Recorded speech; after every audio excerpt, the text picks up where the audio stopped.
මේ ඉන්නේ සුරංග. පුංචි රෙස්ටොරන්ට් එකක් තියෙන ඒත් ලොකු හීන තියෙන කෙනෙක්. කලින් නම් කොළවල print කරපු මෙනු තමයි එයා පාවිච්චි කරේ. පාරේ යන්නේන කෙනෙක් දැක්කොත් විතරයි රෙස්ටොරන්ට් එකට ඇවිත් කෑම ටිකක් කාලා යන්නේ. ඒ නිසා කස්ටමර්ස්ලා අඩුයි ආදායමත් අඩුයි. මෙනු print වියදම් නම් ඉතින් වැඩි. ඒත් එක දවසක සුරංග දැක්කා mylogin.com ඩිජිටල් මෙනු එකක්. හිත ඉන්නේ නැතුව ඒ වෙලාවෙම සුරංග රෙජිස්ටර් වෙලා තමන්ගේ රෙස්ටොරන්ට් එකට ඩිජිටල් මෙනු එකක් හදාගත්තා. ඒකෙන් පස්සේ සුරංගගේ බිස්නස් එක සම්පූර්ණයෙන්ම වෙනස් වුණා.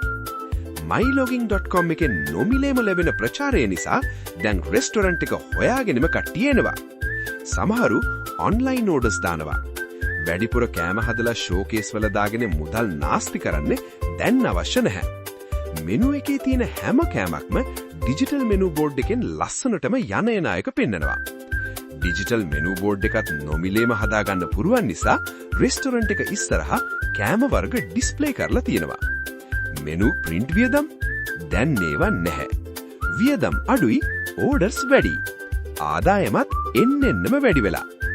කොල්ලා ස්මාර්ට් නිසා ළඟදිම ගෑනු ළමයෙකුත් සෙට් වෙයි වගේ. ඔබත් සුරංග වගේ ස්මාර්ට් රෙස්ටොරන්ට් ඕන කෙනෙක් වෙන්න. අදම රෙජිස්ටර් වෙන්න. mylogin.com digital menu